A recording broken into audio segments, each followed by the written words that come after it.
So this year I was really introduced to Nearpod from Kate Diavanzo, one of our instructional coaches.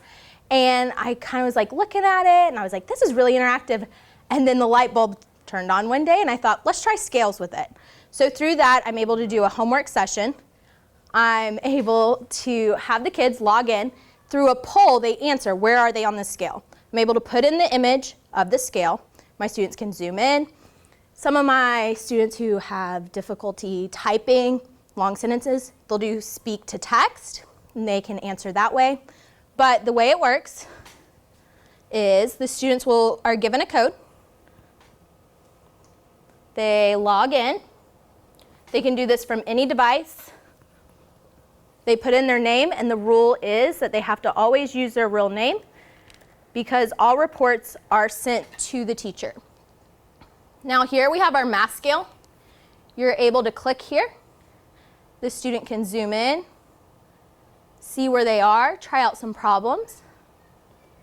Then they are able to answer. That is then sent to me as a teacher in an email with a report of how many students are maybe at a 2, how many are at a 3, some are at a 4, and then I'm able to talk about it with them. Like, hey, like what's going on with this? Why are you still at a 2? I'm able to see it over time too of how they answered. Next, they answer the question, where are you on the scale? Why are you there? And how are you going to get to the next level? So this is where I really wanted that reflective piece to come in and the kids go in and tell me, why are you a 2 or why are you a 3 and how are you going to get to the next level? And I'll have some kids come to me and be like, I'm already a 4. And of course I say, prove it. And some go back and they reevaluate.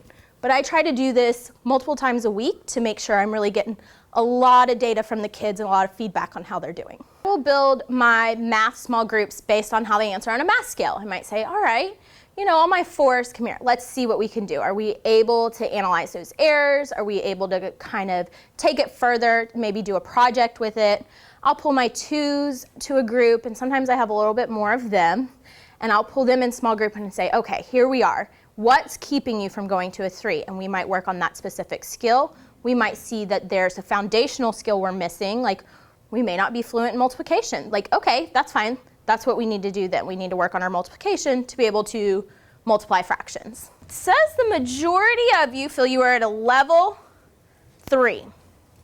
So that means you can do all of this, and then all of this, and then you can identify the 3 categories of rocks and explain how they were formed. So sometimes they do it daily through their math rotations. Sometimes we don't get to it every day, which happens.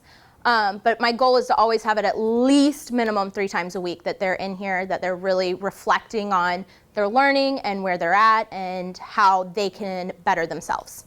As a first-year teacher, the scales have really helped me evaluate my lessons, because in this first year I'm really building these lessons and really what I want to do and how I can build on it next year. So next year I can go back and I can pull, okay, we did multiplying and dividing fractions, and this is where the kids struggle. It was in this day at this lesson that we were struggling, and I can take that and I can say, okay, well, how can I make that better? What were the trip ups? But I have all that data saved from this year, so it's really helping me really tweak my form to make sure it's as effective as possible.